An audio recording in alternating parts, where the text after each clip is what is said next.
Good morning, everybody. Jeff from Rust Bucket Valley Garage. We are back on the JK this morning, and you'll notice that the rock sliders are not on there. We ordered them according to our schedule, and we're given a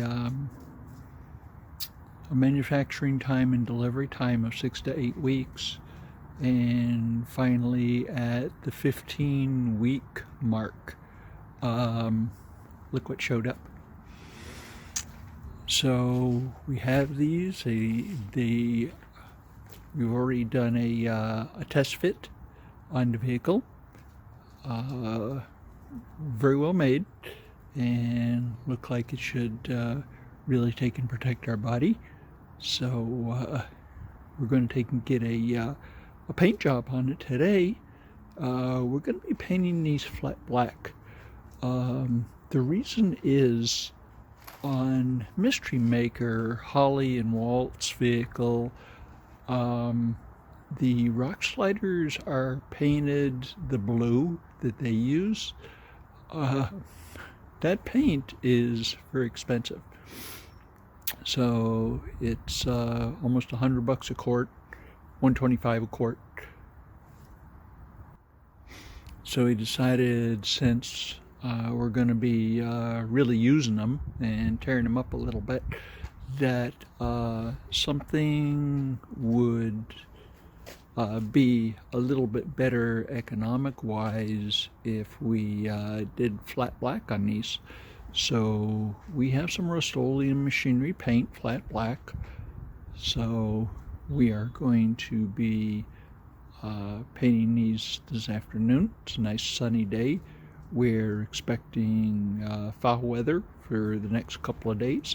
So hopefully we can get one side painted, and then we'll go ahead and put them in the workshop this afternoon when they're dry, and then we'll see if we can get the other part painted tomorrow morning. But let's go ahead and get these cleaned up and get some paint on them. So what we've done here is, in preparation for the paint, we've given them a light sanding, and we've also washed them down with solvent and let them dry in the sun. We've also taped off the areas where we're going to be welding on.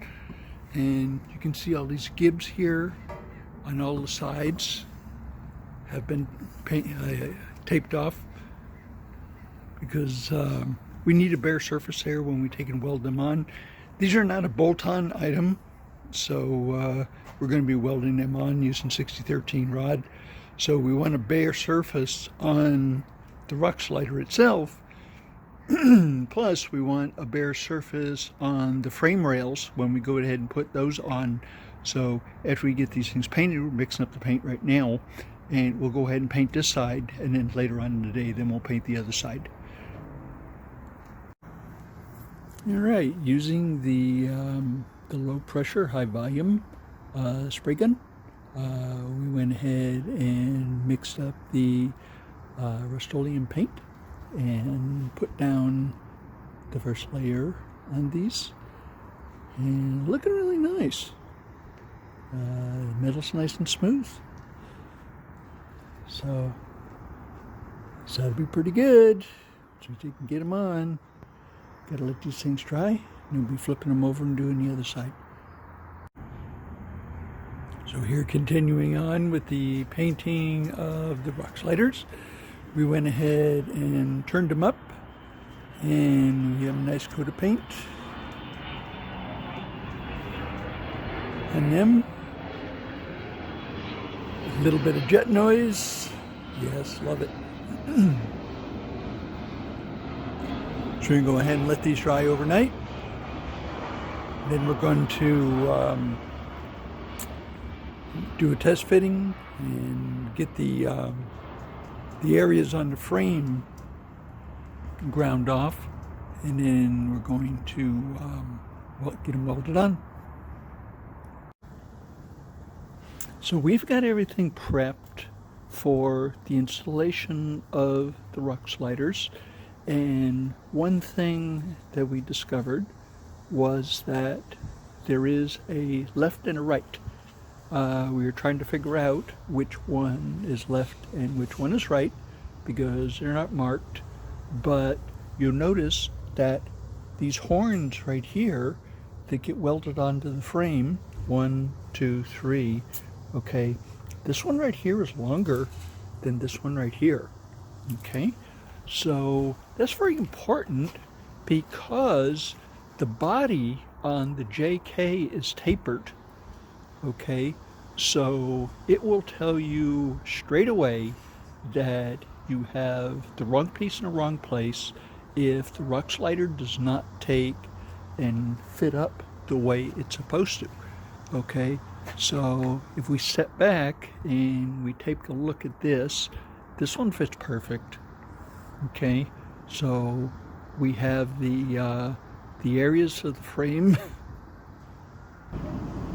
ground off to bare metal, so we can take and do some welding on there. And we also have the horns that are on the ruck sliders. When we painted them, we left the edges right here bare, so we can take and run a bead straight down here and we'll have bare metal. And then, you know, it's for electrical contact. And then as soon as we get the things welded in place, we're going to be using 6013 rod and stick welding these on. We're not going to use the MIG welder. We like something a little bit beefier, put out a little bit more current. We're using 1/8 inch 6013 rod to take and arc weld these things on, and so I will go ahead and do that. It's kind of late in the day today. It took us a while to take and get these things set up. They're sort of kind of perched on the jack stands, but as you'll see right here, we modified a couple of clamps to take and hold the flanges against the body, and they sit against the body very nicely. So and everything looks square from front to back. It's about 7 3/4 inches gap here and here, so that is even. So first thing in the morning, after it warms up, probably around 10 o'clock or so, we will go ahead and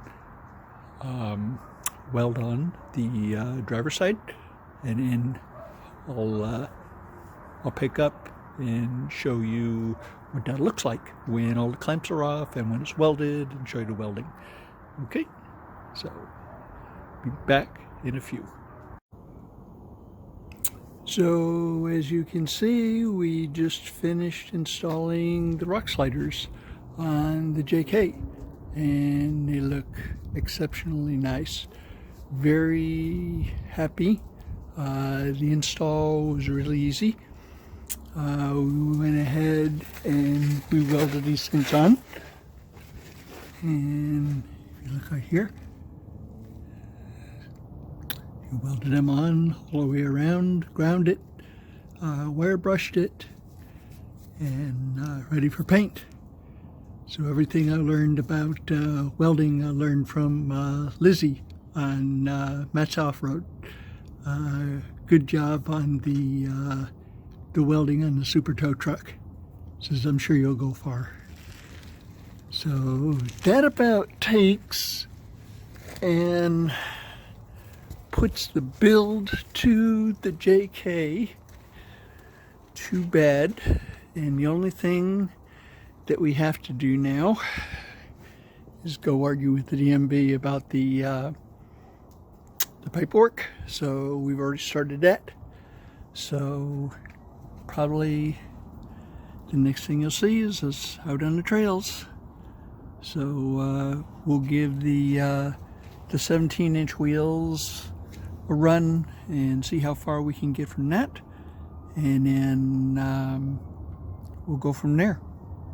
So when budget a little bit more, and we'll probably get some 33s, put them on there.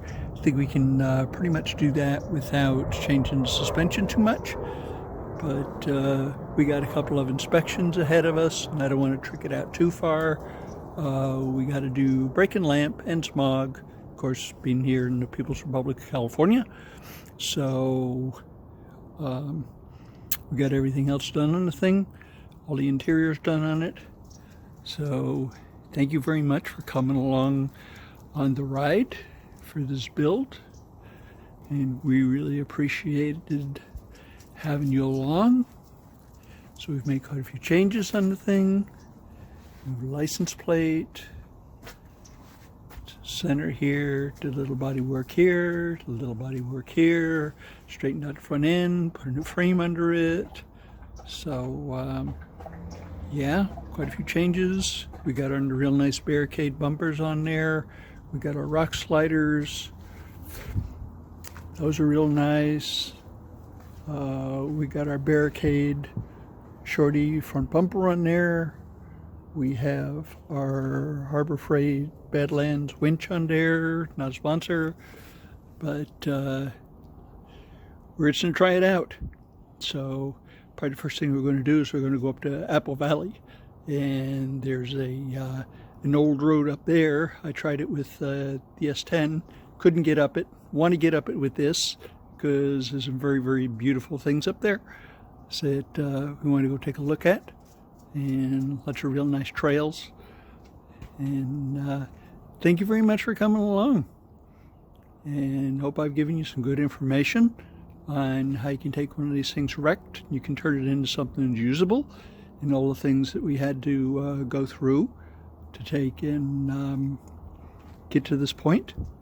To this point, with the purchase of the vehicle and all the parts and upgrades that we put in here, the total bill is about $28,000. Okay, and that's just as it sits right now, including the winch, bumpers, the interior, the collision parts, the frame, paint, everything. Okay, so you're gonna have a little bit of money in your pocket if you're gonna take and go build one of these things from something that's wrecked. Okay, so I hope you have a wonderful rest of your day. It's been a very, very productive day here in Rust Bucket Valley Garage, and we'll be seeing you next time.